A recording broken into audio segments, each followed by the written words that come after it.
Semana passada, nós começamos uma série nova de sermões aqui na Igreja Batista no Centro. Essa série baseada no primeiro livro da Bíblia, o livro do Gênesis. E juntamente com isso, essa semana, há 2 semanas atrás, começamos também na escola bíblica, como o Márcio falou no início do culto, a tratar do capítulo 4 da Confissão de Fé Batista, que é justamente sobre a criação. Então, a gente vai ter uma overdose de Gênesis aí por um período, graças a Deus, porque vai ser muito bom. Eu quero começar o sermão dessa manhã com a conclusão.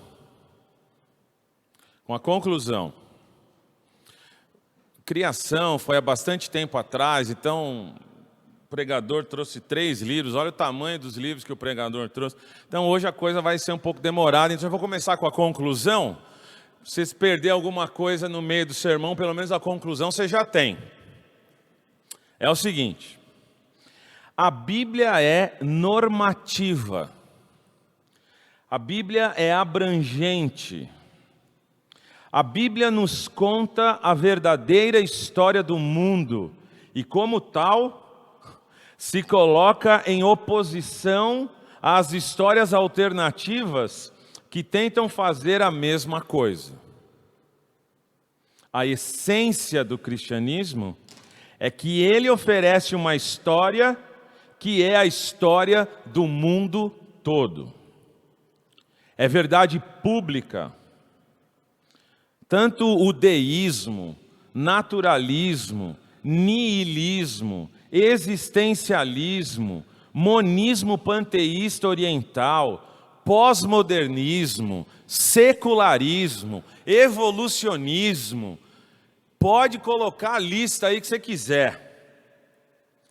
Todas estas formas de pensar tentam travestir a verdadeira história, muitas vezes com vestes bonitas, sedutoras, racionalmente atraentes, tentadoras, mas que no final das contas é puro engano e sedução de Satanás.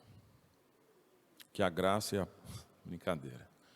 A conclusão do sermão de hoje é esta.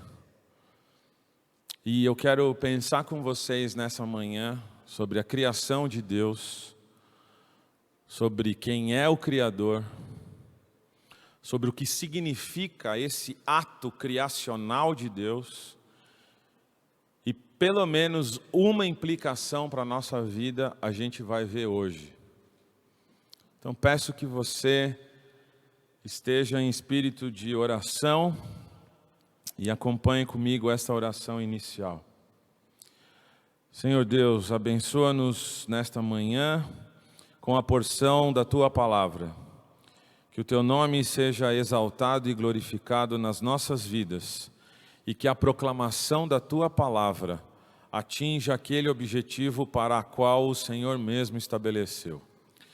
Abençoa-nos neste dia, em nome de Jesus. Amém. A semana passada, nós começamos o livro do Gênesis e não poderia ser diferente.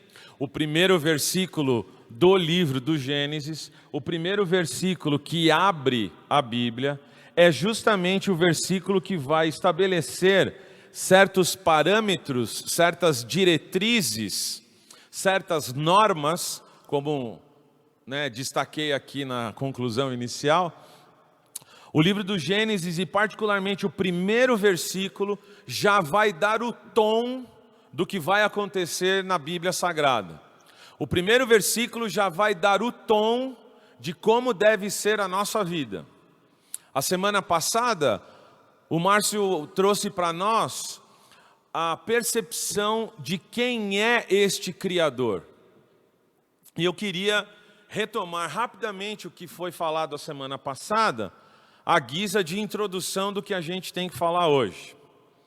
A Confissão de Fé Batista faz um apanhado das declarações e das apresentações que a Bíblia faz de Deus. Ao longo de todo o Antigo e Novo Testamento, aqueles irmãos do passado compilaram várias afirmações e adjetivos que expressam o ser de Deus, quem Ele é.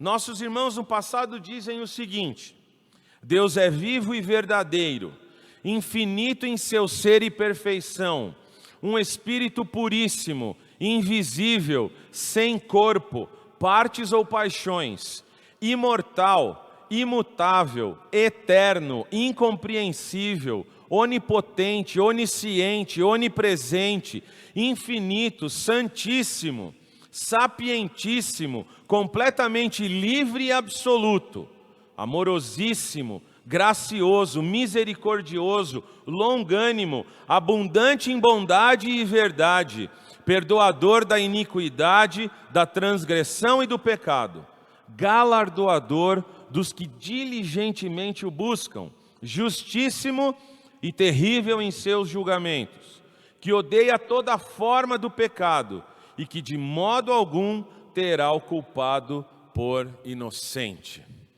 Esse Deus é absoluto e absolutamente inigualável. Não existe nenhuma explicação que busque entender a divindade na história da humanidade que apresente Deus desta maneira.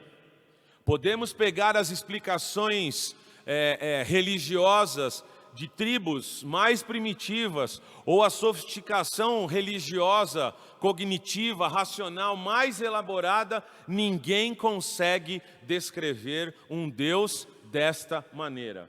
Deus é tão distante da humanidade que ser humano nenhum, no maior exercício da sua intelectualidade e razão, conseguiria descrever Deus dessa maneira. As maiores tentativas humanas para descrever Deus o fazem parecido com o ser humano e um corpo de quadrúpede, ou inteiramente um quadrúpede, ou uma árvore, ou o sol, ou a lua, ou as estrelas. Somente a palavra de Deus mostra que Deus está fora da criação, que Deus está acima da criação. E mesmo assim, Deus se revela nessa criação. O nosso Deus, irmãos, é tão majestoso, nosso Deus é tão espetacular, que em Isaías 46, de 5 a 10, olha o que Deus fala através da boca do profeta. Com quem vocês vão me comparar? A quem eu seria igual? E que coisa semelhante confrontarão comigo? Os que gastam o ouro da bolsa e pesam a prata nas balanças, contratam um ourives para que faça um Deus, e depois se prostram e se inclinam diante dele. Eles o põem sobre os ombros, levam-no e põem no seu lugar, e aí ele fica. Do seu lugar não se move. Recorram a ele, mas nenhuma resposta a ele dá, e não livra ninguém da sua tribulação. Lembrem-se disso e animem-se. Pensem a respeito disso, ó rebeldes. Lembrem-se das coisas passadas, das coisas da antiguidade, que eu sou Deus e não há outro. Eu sou Deus e não há outro semelhante a mim. Desde o princípio anuncio o que há de acontecer. Desde a antiguidade revelo as coisas que ainda não se sucederam.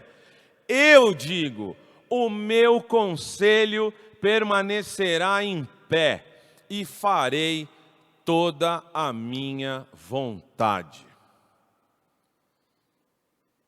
Qual rei na história da humanidade, por mais poderoso que tenha sido, poderia usar palavras desse quilate? Pense, Alexandre, Napoleão, os Césares, Nabucodonosor, Ele ousou falar desse jeito.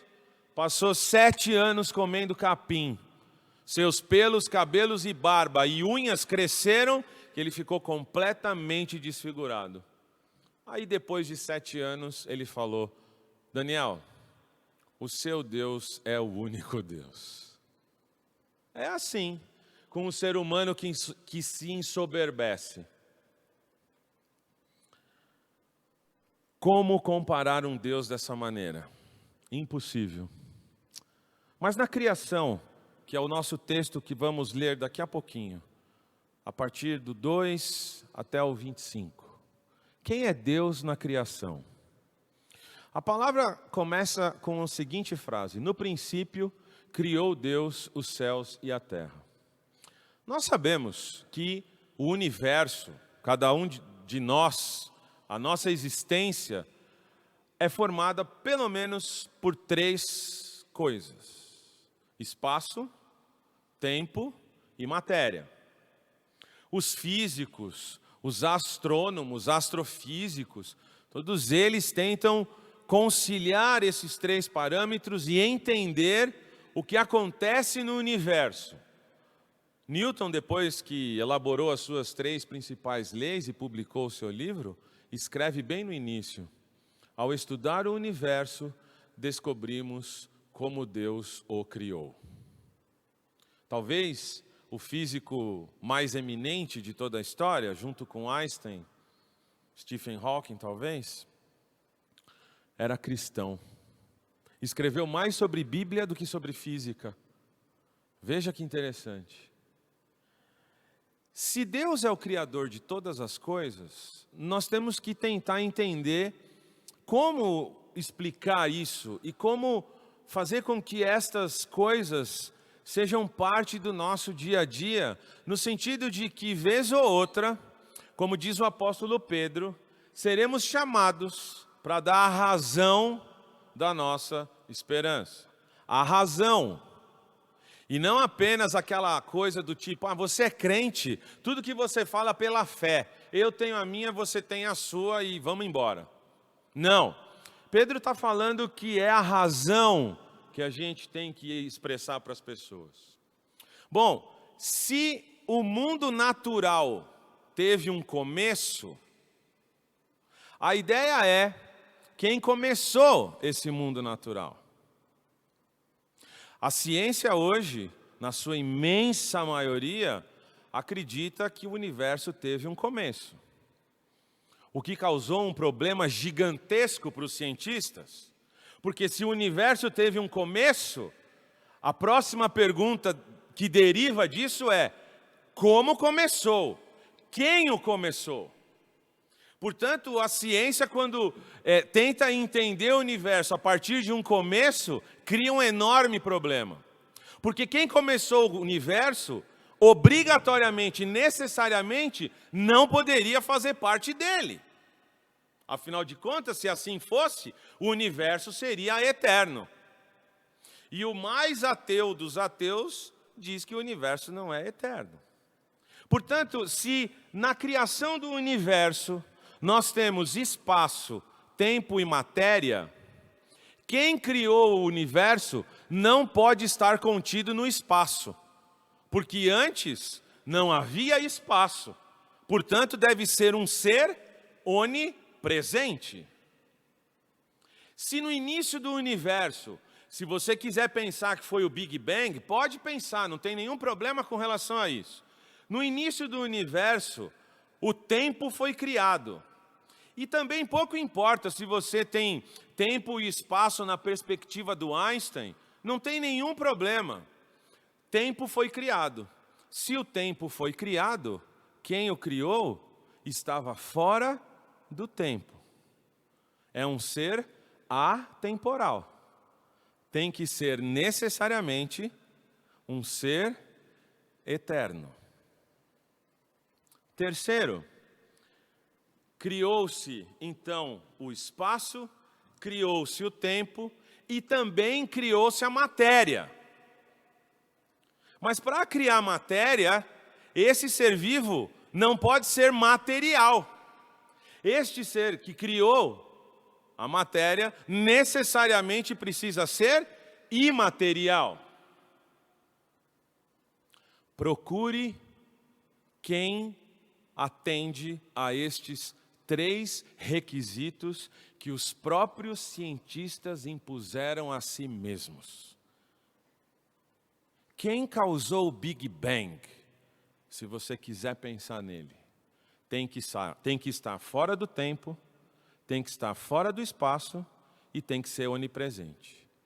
Quem é que atende esses 3 requisitos?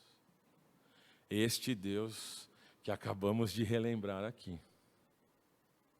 Portanto, as leis da natureza não podem ter criado a própria natureza.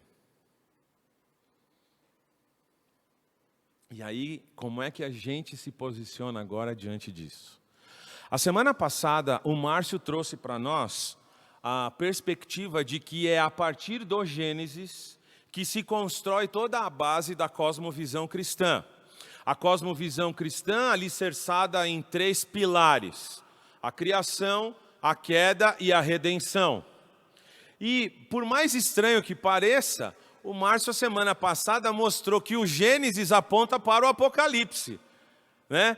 A gente tem no Gênesis, o livro dos começos, o começo do pensamento cristão está ali no livro do Gênesis. E, portanto, a gente tem que começar a pensar nesse modelo criacional. Porque daqui a algumas semanas nós vamos avançando os capítulos e nós vamos chegar no segundo pilar dessa cosmovisão. Portanto, quando a gente pensa na criação, ou quando a gente pensa em algum relato, em alguma descrição, em alguma tentativa de explicar a criação, nós temos que ficar bem atentos àquilo que chega aos nossos ouvidos e àquilo que nos é exposto na mídia, nas redes sociais, nos livros, no seriado que você gosta de ver, no filme que você gosta de ver. Nenhuma explicação que não considere a existência de Deus e sua obra criativa é válida dentro da cosmovisão cristã. As explicações científicas, tentando ser coerentes em si mesmas, são perdidas, estão perdidas, não fazem sentido. Por quê? Porque a palavra de Deus não abre espaço para algum tipo de explicação que tire Deus dessa equação. Desde o Gênesis, a gente vê Deus intervindo na sua criação. Num primeiro momento, criando-a. Num segundo momento, sustentando-a. Num terceiro, quarto, quinto momentos ao longo da narrativa bíblica, a gente vê Deus suspendendo algumas leis da natureza para o cumprimento dos seus propósitos. É machado que flutua, é morto que ressuscita, é grávida que não fabrica óvulo, é mulher que não fabrica óvulo, acaba ficando grávida, é homem velho que consegue engravidar a sua esposa. Deus está quebrando as leis da natureza, as suas próprias leis estabelecidas, para fazer cumprir os seus propósitos. Portanto, nenhuma explicação que diminua ou que tire Deus é válida dentro da cosmovisão cristã, dentro do que a Bíblia mostra. Você pode tentar fazer o malabarismo que você quiser. Você pode ser um bom teólogo, você pode ser um bom cientista, você pode ser um bom filósofo, você pode ser bom em qualquer coisa. Mas se a sua explicação diminui Deus ou tira Deus da jogada, a sua explicação, como eu disse na conclusão, é uma sedução de Satanás. Porque ele tenta diminuir a Deus e tirar Deus, não sei se desde que ele foi criado, mas algum tempo depois, ele se insurgiu contra Deus. Você consegue perceber, irmãos, a gravidade do que a gente está tratando nessa manhã? Qualquer explicação, vou repetir, que diminua ou que tire Deus da obra criacional, qualquer explicação que tire Deus do que está por trás de tudo que a gente vê é sedução do diabo. Foi assim desde o início, quando o diabo tentou os nossos primeiros pais, quando ele se rebelou no céu antes disso. Portanto, explicações naturalistas de que o universo se criou, mas como assim se criou se não tinha nada antes? Não, é que o universo, na verdade, os universos eles vão se autocriando, né? O conceito de autopoiese, né? Uma palavra lá do grego, de autocriação, né? Enfim, explicações naturalistas, explicações evolucionistas, qualquer tipo de explicação que diminua ou tire Deus, não deve ser aceita pelos cristãos. E aqui eu quero encaminhar uma coisa extremamente importante. O relato do Gênesis mostra que Deus estava organizando o mundo no seu ato criacional. Por favor, irmãos, abra sua Bíblia em Gênesis capítulo 1, para essa primeira leitura inicial que vamos fazer. Como são vários versículos, irmãos, nós vamos ler ao longo de todo esse tempo, mas nesse primeiro momento eu queria ler a partir do versículo 1. No princípio Deus criou os céus e a terra. A terra era sem forma e vazia, e havia trevas sobre a face do abismo. Mas o Espírito de Deus pairava sobre a face das águas. Aqui a gente tem que fazer uma pausa logo inicial para tratar de alguns assuntos que são extremamente importantes. O primeiro deles é essa questão de a terra era sem forma e vazia. É muito difícil para nós imaginarmos que Deus tenha feito algo que não tenha forma e que seja vazio. É muito difícil, porque quando a gente olha para Deus através da Bíblia, quando a gente pensa em Deus, né, o nosso pensamento é arrebatado de tal maneira a pensarmos na perfeição de Deus, no caráter propositivo de Deus. A gente é levado pela palavra de Deus a imaginar que Deus nunca faria algo que não tivesse forma e que fosse vazio.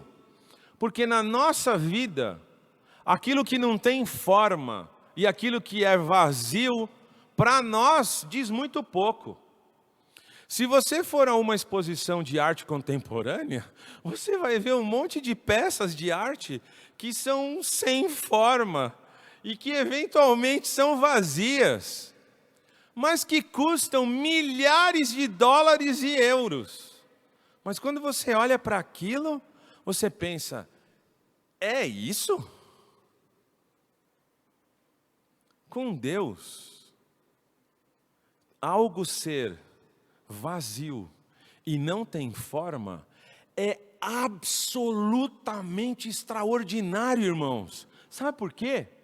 Porque antes dessa coisa sem forma e vazia, não existia nada. Não existia nada. O escultor pega o barro, a pedra-sabão, a cerâmica, seja lá o que for, e faz alguma coisa sem forma.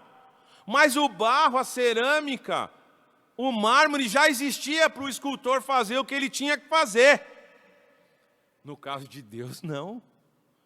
Ele pode fazer uma coisa sem forma e vazia e ser absolutamente extraordinário. Porque antes disso, que não tem forma e é vazio, só existia Ele, subsistindo em 3 pessoas na Santa Trindade. A gente precisa olhar para a palavra de Deus com os olhos da própria palavra de Deus. Um dia desses, eu perguntei para a Maristela a opinião sobre uma coisa que eu falei. Ela virou para mim e falou assim, foi bom.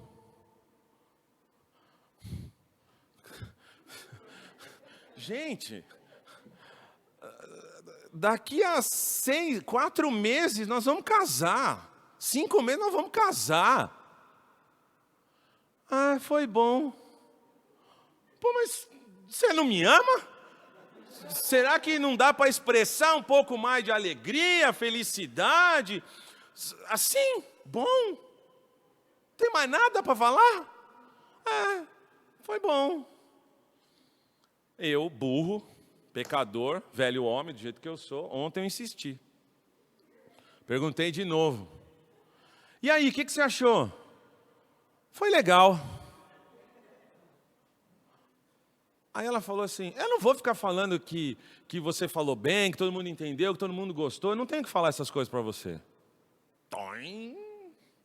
O carro quase saiu da estrada. Sabe por que eu estou chamando a atenção disso, irmãos? Porque Deus é assim. Qual é a sua opinião sobre a comunhão que a gente tem agora no domingo? Sabe qual é a opinião de Deus? Ó quão bom e quão suave é que os irmãos vivam em união. Acabou. Ah, minha igreja é espetacular, minha igreja é sensacional. Deus fala na minha igreja, vamos lá na minha igreja. Você vai entender o que é a palavra de Deus. E Deus fala que a comunhão entre os irmãos é boa. E quando Deus criou a matéria sem forma e vazia, Ele viu que era bom. E acabou. Porque quem está falando que é bom, não sou eu e nem você.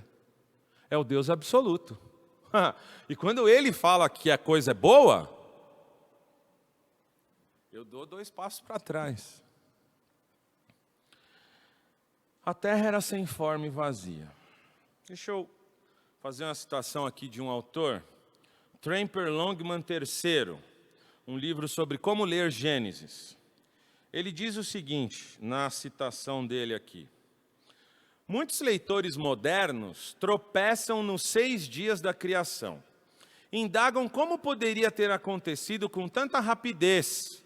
É interessante observar que antes do século XIX e antes da obra de Charles Darwin, A Origem das Espécies por Meio da Seleção Natural, 1859, a pergunta era exatamente oposta.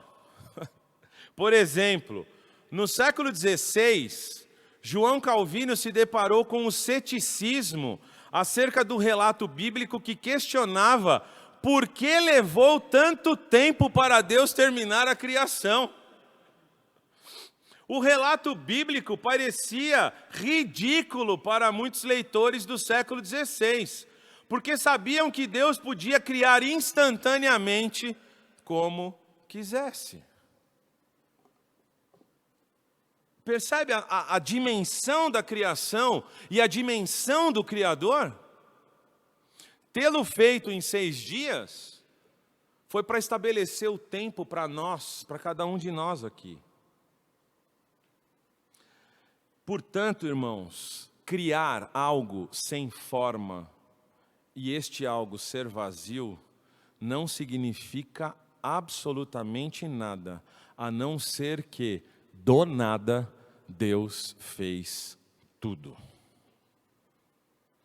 E a partir daí, a gente vai ver o ordenamento nessa criação. E essa palavra é importante, ordenamento. O Márcio falou no início sobre a vida ordeira que nós temos que ter.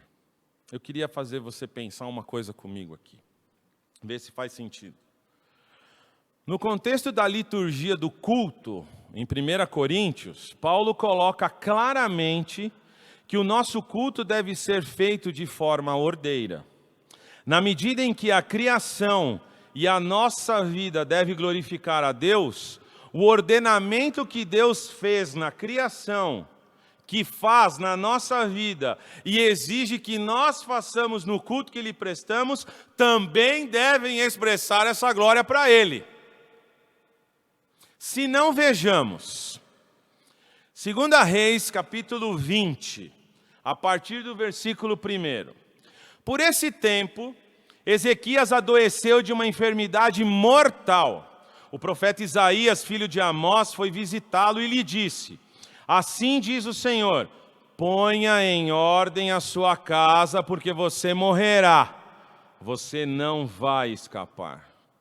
Então Ezequias virou o rosto para a parede e orou ao Senhor, dizendo: Ó Senhor, lembra-te que andei diante de ti com fidelidade, com coração íntegro, e fiz o que era reto aos teus olhos. E Ezequias chorou amargamente.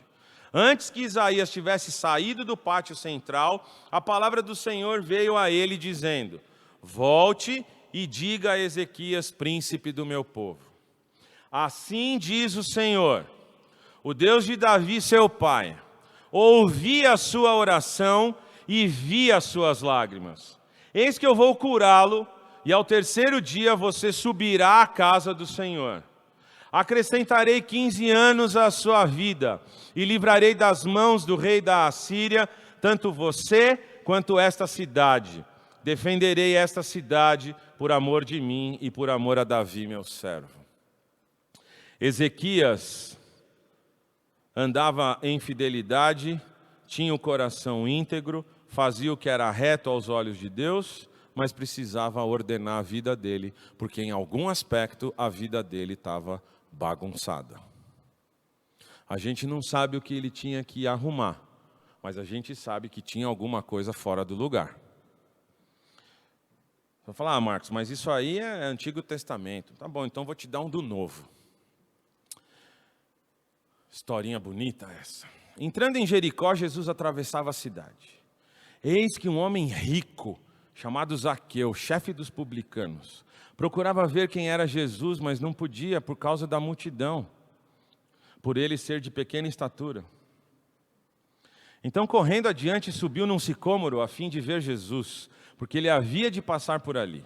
Quando Jesus chegou àquele lugar, olhando para cima, disse: Zaqueu, desce depressa, porque hoje preciso ficar na sua casa.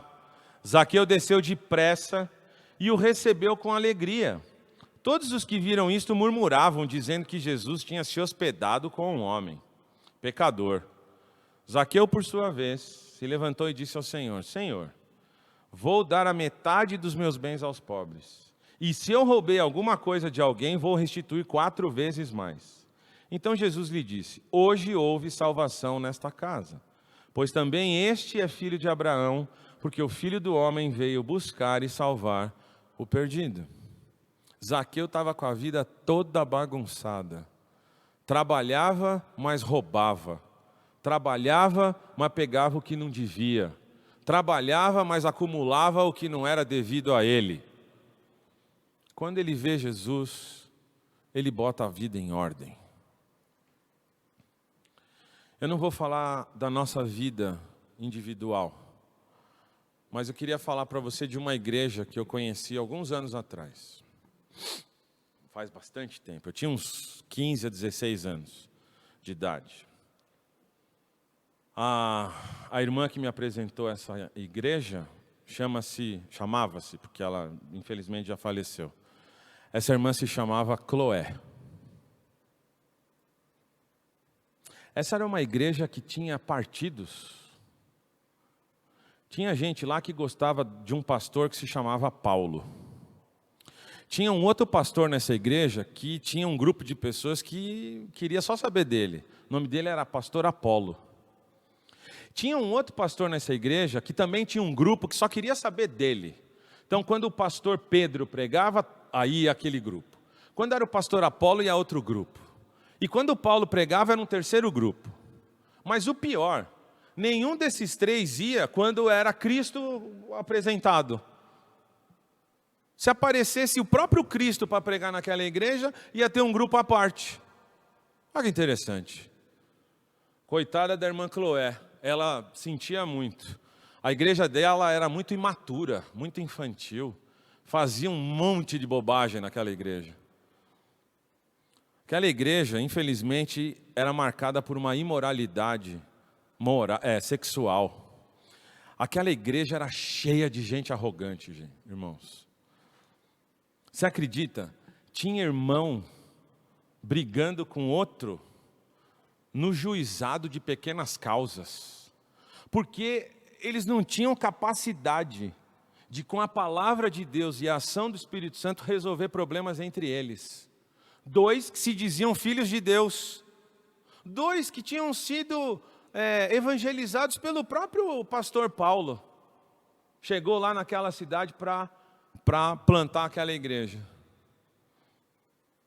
Na hora da ceia, os caras bebiam tanto que eles saíam rolando de bêbados da igreja. E comiam tanto que se empanturravam a ponto de não conseguir mais fazer nada. E quem efetivamente queria tomar ceia, porque Jesus tinha ordenado isso, não conseguia. A igreja era tão complicada que os casamentos eram difíceis. Paulo teve que ensinar várias coisas sobre o casamento para os maridos e para as esposas dessa igreja, porque simplesmente eles não faziam o que era certo. E um detalhe, tinha uma confusão naquela igreja, porque alguns comiam comida que eventualmente eram servidos para os ídolos. Porque eles diziam assim, bom, o ídolo não é nada, só existe um Deus, então eu posso comer o que eu quiser. Mas tinha um outro grupo naquela igreja que dizia o seguinte, não pode, não é Deus, não pode sacrificar para quem não é Deus. E esses dois ficavam brigando, esses dois grupos ficavam brigando. Na hora do culto era pior ainda, porque todas essas bagunças e confusões, na hora do culto, todo mundo falava tudo ao mesmo tempo, e ninguém se entendia. Sabe aquela história de quando vocês se reuniam, um tem salmos, hinos, cânticos espirituais? Lá nessa igreja não acontecia. Acontecia numa igreja, numa cidade próxima, né? Também conheci essa igreja lá em Éfeso. Lá em Éfeso tinha salmos, tinha hinos, tinha canto espiritual. Lá em Éfeso as pessoas se enchiam do Espírito Santo porque entendiam que se encher do vinho não ia dar coisa boa. Mas na igreja da nossa irmã Cloé, não era desse jeito que acontecia. Sabe o que Paulo falou para eles? Tudo, porém, seja feito com decência e ordem. E agora eu quero chamar a atenção para a nossa vida pessoal. Se nós fomos criados para glorificar a Deus, do mesmo jeito que qualquer elemento da criação glorifica a Deus, como é que está a nossa vida?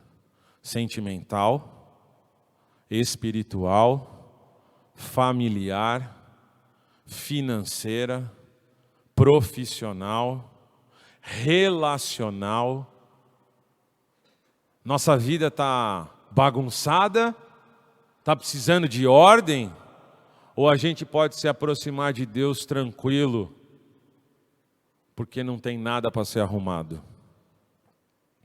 A ordem que a gente tem aqui no culto, na liturgia do nosso culto, expressa esse ordenamento que a gente vê desde o Gênesis. Claro que nós não somos perfeitos, o nosso culto não é perfeito, mas a gente busca uma liturgia que glorifique a Deus. E isso não vai nenhuma crítica a nenhuma outra igreja. Cada um dará contas a Deus de si mesmo. Nós, do entendimento que nós temos. Entende o que eu quero dizer? O ordenamento que os pastores dessa igreja exigem de cada um de nós, quando eles nos chamam, quando eles nos encontram e conversam conosco, o ordenamento da nossa vida visa justamente isso. O modelo criacional de Deus foi Deus pegar uma massa informe e vazia e dar forma e depois preencher. A regeneração que Deus operou na nossa vida deu nova forma para o nosso coração. Aquele coração de pedra agora é um coração de carne, amolecido. Aquele coração surdo que não ouvia a voz de Jesus, o bom pastor que dá a vida pelas suas ovelhas, depois de regenerado, esse coração agora passa a ouvir a voz de Jesus. De tal maneira que quando a gente escuta a voz do lobo, a gente identifica quem é o lobo e quem é o bom pastor. Mas só se a nossa vida estiver em ordem. Caso contrário, o ouvido vai estar bagunçado, do mesmo jeito que a vida vai estar. Percebe? A regeneração, que inclusive eu e você não participamos, porque ninguém pode se gerar a si próprio, nem fisicamente, muito menos espiritualmente. O novo coração agora é esse ambiente propício onde Cristo vai falar conosco, onde o Espírito vai nos lembrar daquilo que Cristo nos ensina. Entende o que eu quero dizer? O nosso coração agora foi ordenado por Deus, ordenado no sentido de que ele foi posto em ordem. A inclinação da carne era inimiga contra Deus. Eu andava segundo as paixões da minha vida. Eu andava segundo o curso do príncipe das potestades que opera no ar. Agora, depois de regenerado, depois de tirado dessa situação de morte e escravidão espirituais, agora esse novo coração é como aquela massa informe que Deus começa a dar forma em Gênesis. E um detalhe extremamente importante que tem que chamar a nossa atenção agora de maneira coletiva. Se não tem vida abundante, se não tem culto na minha vida, nosso ajuntamento de domingo vai ser um culto sem vida. Porque a gente vai vir para cá como um bando de desordeiros, tentando cultuar um Deus que exige ordem na nossa vida e no nosso culto. Se não tiver culto na nossa vida diária, domingo às 10h30, não vai ter vida neste culto aqui. A gente pode fazer o melhor ensaio que a gente puder. Podemos trazer o melhor pregador do Brasil. Se na nossa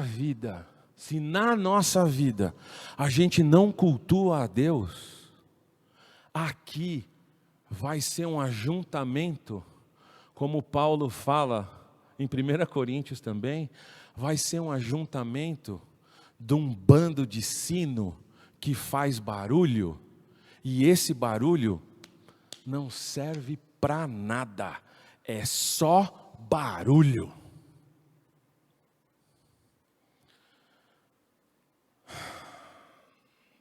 Vamos voltar para Gênesis, vamos encaminhar agora para a leitura, talvez não de todo o texto, mas do texto desta manhã. No boletim, na primeira página do nosso boletim do culto de hoje, vocês devem ter percebido o texto de Hebreus, capítulo 11. Pela fé entendemos que os mundos foram criados pela palavra de Deus. E o que foi que Deus fez para criar a primeira coisa? Gênesis 1, versículo 3. Disse Deus.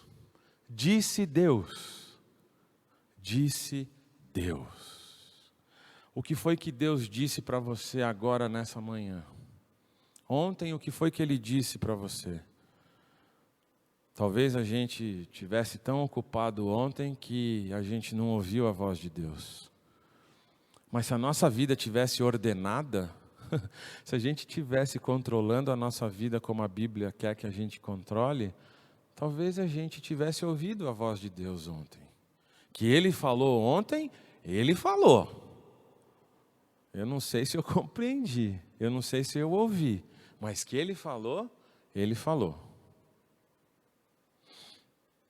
Haja luz e houve luz. Deus viu que a luz era boa, separou a luz das trevas. Aqui trevas, irmãos, não é trevas no sentido da habitação do diabo, tá? Aqui é trevas no sentido de ausência de luz, tá? Pode transformar trevas aqui pela palavra noite, tá tudo bem, tá bom? Não precisa, né? Trevas. Sangue de Jesus, né? Não, não nada disso. Deus chamou a luz dia, olha lá, e as trevas chamou noite. Bom, se tem o dia e se tem a noite, quem é que toma conta do dia? O sol. Quem é que toma conta da noite? A lua e as estrelas. E o que foi que Deus fez no quarto dia? Olha lá, a partir do versículo 14 agora. Haja luminares no firmamento. Bom, disse Deus. Haja luminares no firmamento do céu para separar o dia da noite. Sirvam eles de sinais para marcar as estações, dias e anos. Está vendo? Então Deus criou o primeiro ambiente. Luz e trevas. E nesses dois ambientes, no quarto dia, colocou o sol para governar de dia, a lua e a estrela para governar de noite. E a obra criacional de Deus continuou. Versículo 6 desse primeiro capítulo. Como é que começa o versículo 6? Disse Deus: haja entre as águas um firmamento que separe as águas. Então Deus fez o firmamento e separou as águas que estavam embaixo do firmamento das águas que estavam em cima. Isso foi o segundo dia. Lá no quinto dia, a partir do versículo 20, Deus começa a povoar essa região nova que apareceu. Como é que começa o versículo 20? E disse Deus também: encham-se as águas dos seres vivos, e sobre a terra voem aves sobre o firmamento do céu. Assim Deus criou os grandes animais aquáticos, os demais seres vivos que povoam as águas, de acordo com as suas espécies. E aí foi o quinto dia. Então, primeiro dia, luz, dia e noite, e os luminares. Segundo dia, aves voando no céu, peixes nadando na água, né? Deus povoando esses ambientes. Agora, vai para o versículo 9. De novo, você redundante como o livro do Gênesis é. Como é que começa o versículo 9? E disse Deus. Você percebe o que o autor do Gênesis, Moisés, está querendo mostrar? Primeiro, a relação de Deus com a sua criação é uma relação de soberania. Deus manda e as coisas acontecem. Segundo, Deus manda e as coisas acontecem do jeito que Ele quer que aconteça. Porque quando, os pais aqui que têm filhos já grandes mandavam seus filhos fazer lição de casa, só Deus sabe como era feita a lição. E os que têm filhos pequenos, continua a mesma coisa. A não ser que você tenha tempo suficiente para pegar a lição do seu filho e ficar revendo dia após dia. Deus sabe como é que seu filho tomava banho quando era pequeno, quando você mandava. Eu várias vezes ligava o chuveiro e não estava lá debaixo do chuveiro, minha mãe pensava que eu estava tomando banho. Confessai os vossos pecados uns aos outros para que sareis.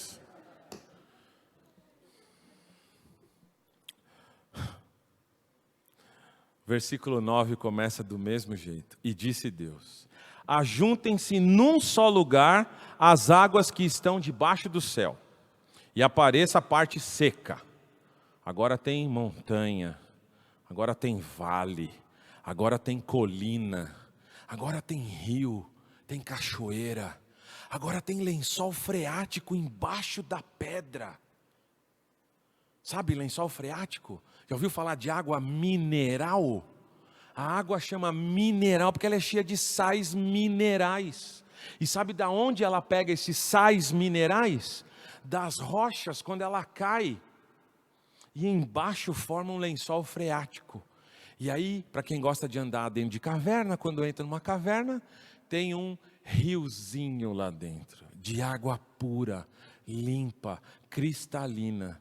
E como dentro da caverna não bate sol, a água é geladinha. E as pessoas dizem que isso apareceu sem querer, do nada, sem propósito, sem intenção, de maneira impessoal, sem querer, as coisas aconteceram. E aí, no versículo 31, no versículo 24, e disse Deus: produz a terra seres vivos de acordo com as suas espécies, rebanhos domésticos, animais selvagens e os demais seres vivos da terra, cada um de acordo com a sua própria espécie. E aí foram surgindo guaxinim, esquilo, borboleta monarca, ave do paraíso, papagaio do mar, tubarão martelo, galinha da Angola, jacaré do papo amarelo, peixe Picasso, esponjas do mar, coral bubble, coral cérebro, sapo boi, salamandra de fogo. Foi surgindo as águas vivas, que a 5.000 metros de profundidade brilham com as cores mais incríveis. E não tem nenhum ser humano vendo essas águas vivas brilharem. Elas estão lá e a gente está aqui. Mas Deus falou e apareceu a planária. Deus falou e apareceu a tartaruga marinha. Deus falou e apareceu o lobo, o leão, o rinoceronte. Deus falou e apareceu a salamandra. Deus falou e apareceu a barata. Apareceu a lagartixa. Apareceram todas as cobras.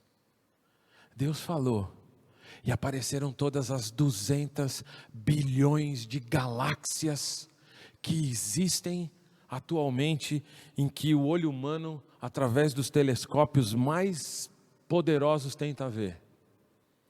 Deus falou e o sol apareceu. Deus falou e a água de baixo foi para cima e se separou da água de baixo. Mas tem uma coisa, que além de Deus ter falado, Ele fez igual ao primeiro dia, só que Ele fez no último. No primeiro dia Ele pegou o que não existia e criou a matéria, sem forma e vazia. Mas no sexto dia, no último dia da criação, Ele não só falou, façamos o homem, mas no último dia, Ele pegou daquilo que Ele mesmo tinha falado até o quinto dia, isso é muito bom. No sexto dia, Ele pegou aquilo que era bom, e da mesma maneira que Ele fez no primeiro dia, Ele também esculpiu. Ele também criou uma massa do que já existia, porque o que existia era bom, porque Ele tinha feito bom. E no sexto dia, além dele já ter falado entre as suas 3 pessoas, façamos o homem à nossa imagem, além dele ter falado, Ele fez algo que Ele não fez com nenhum outro ser vivo.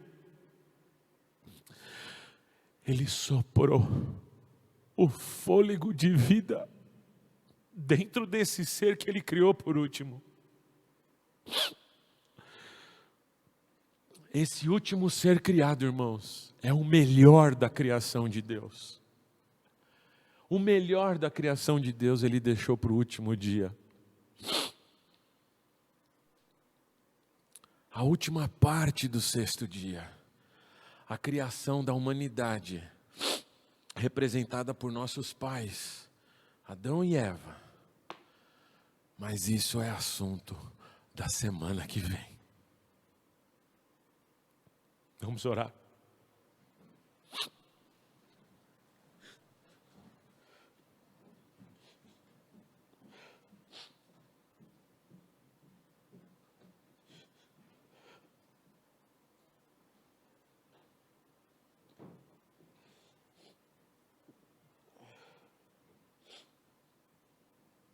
Senhor Deus, como já oramos nessa manhã, nós temos muitos motivos para agradecer a Tua existência. Mas neste instante, Senhor, queremos Te agradecer pela Tua obra criacional. Te agradecer pela beleza com que criaste as montanhas, as águas, o colorido das flores, o aroma delas e o aroma dos frutos. Queremos Te agradecer, Senhor, o gosto agradável de uma fruta fresquinha, o cheiro indelével dessa fruta. Queremos Te agradecer por Tua bondade, Senhor. Porque essas coisas poderiam não ter cor, não ter cheiro e não ter gosto para nós. Mas por Tua graça e por Teu amor,